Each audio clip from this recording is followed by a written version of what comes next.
So, ladies and gents, The Little Mermaid is essentially going to be a bomb, right? It might look to do okay money, but it's not looking well received, generally speaking. We can see it here, 258,000 thumbs ups from 10 million views and 1.4 million dislikes. It ain't great. And everyone's just memeing in the chat, even Mighty Car Mods.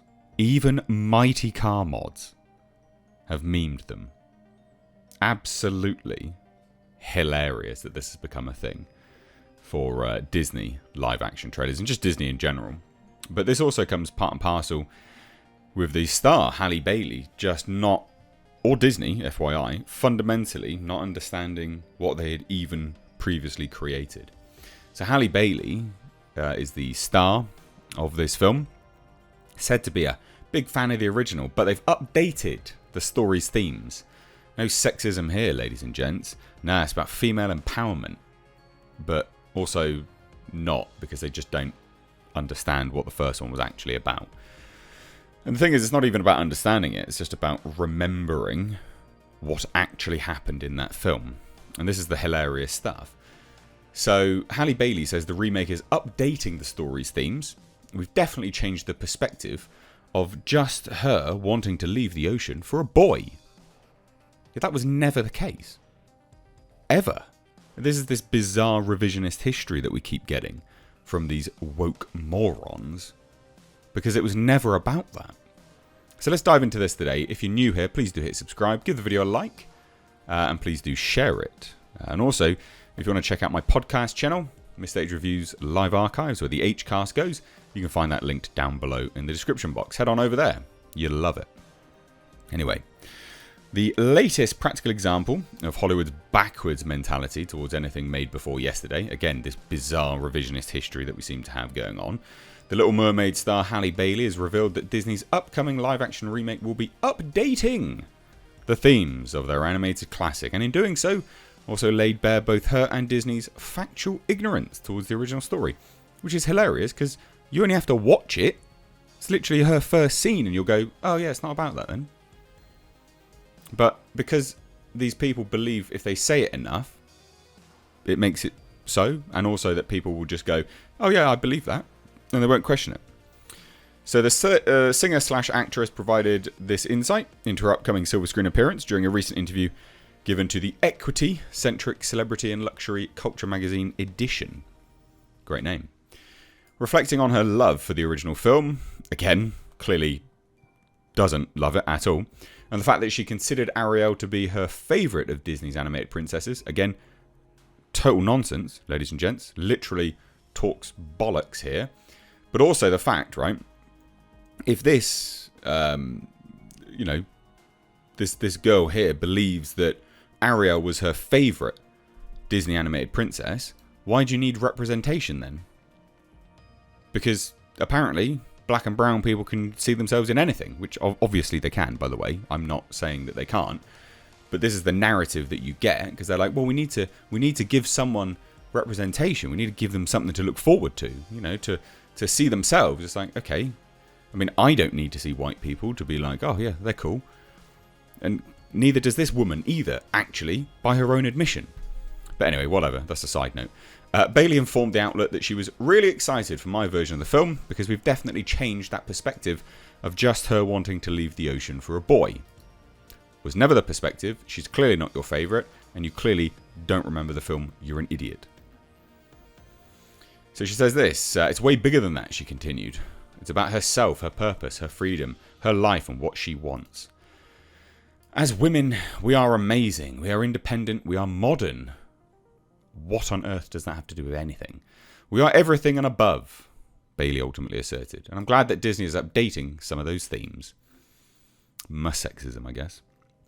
Anyway, as noted above, despite Bailey and Disney's attempt to frame the animated Ariel's motivations as solely being based in love and a desire for a man, that's not even remotely the case.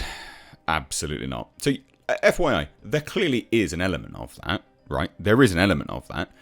But Ariel was fascinated, in love with the surface world. It was a big thing that she just, was sort of captivated by. And that was nothing to do with Eric. That was, her love of the surface world is what led her to seeing Eric initially. But hey, here we go. The actual film itself, Ariel is already entrenched with the wonders of the surface world before she meets Eric. So the first appearance on screen, the young woman is seen skipping out on a kingdom-wide concert honouring her father in favour of exploring a sunken galleon in order to add more human trinkets to her hidden collection, which was huge. And that's obviously been collected long before the film starts, so it's not like, oh, the film starts and she just suddenly loves the surface world. The film starts and she's loved the surface world for some time. So much so she bails on, you know, a sort of festival concert honouring her father. So there's lots of people that point to the animated musical's Part of Your World number as proof of Ariel's puppy love motivations. It should be noted that this song is not about Eric, but rather the human world in general. So there's that as well. And further, she doesn't even lay eyes upon her eventual husband until the song ends. A development which happens a full 20 minutes after viewers are introduced to Ariel and her surface life aspirations. She already loved the surface. It's got nothing to do with that. So in other words, Ariel's love for Eric is completely incidental to her dreams of walking on her own 2 feet, and also her intrinsic desire for the surface world. That was already there anyway. It's got nothing to do with that. It's not sexist. It's not, you know, Miss Independent, all that nonsense. It was just, she just loved the surface world. But no, of course, revisionist history got to be done. And then again, more Disney nonsense. And this just goes back to the whole thing of, well, you don't need to see yourself. Like, sure, it's fine if you do, but you don't need to, which we apparently had from Halle Bailey. Peter Pan and Wendy star Yara Shahidi says, Disney remake an animated classic in order to give black and brown audiences the fairy tale we deserve. Sure, I guess. Because we deserve fairy tales now. Everyone deserves a fairy tale. Sure, I guess. So she spoke with Olivia Hancock on a variety of topics ranging from her career and then her time studying African American studies and sociology at Harvard. So, I mean, that speaks volume, doesn't it? But anyway, it just said, more inclusive direction. Shahidi then attempted to claim, and somewhat nonsensically, that her appearance in Peter Pan was not a lazy attempt to virtue signal, but rather representative of a cultural desire within the company to repackage their old products for new and diverse audiences. But I mean, that is, okay, sure. It absolutely is a lazy attempt. So she said, I talked to the director, David Lowery, about why he and the higher-ups at Disney wanted to retell this story, and I loved his response. They wanted to bring some new fun to this classic, but also give us the fairy tale we deserve. Ridiculous. It's evident they're not just popping... This is her words. It's evident they're not just popping black and brown folks in the cast for the sake of updating the story. Instead, it's about creating a story that so many people can see themselves in after we've been left out for so long. This revisionist history is so bizarre. Very, very bizarre. But there you have it, ladies and gents. Little Mermaid's going to tank. Fairly evident.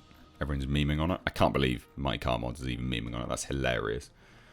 But yeah, let me know what you think down below. Love to hear any and all of your thoughts. Cheers, ladies and gents. Take care.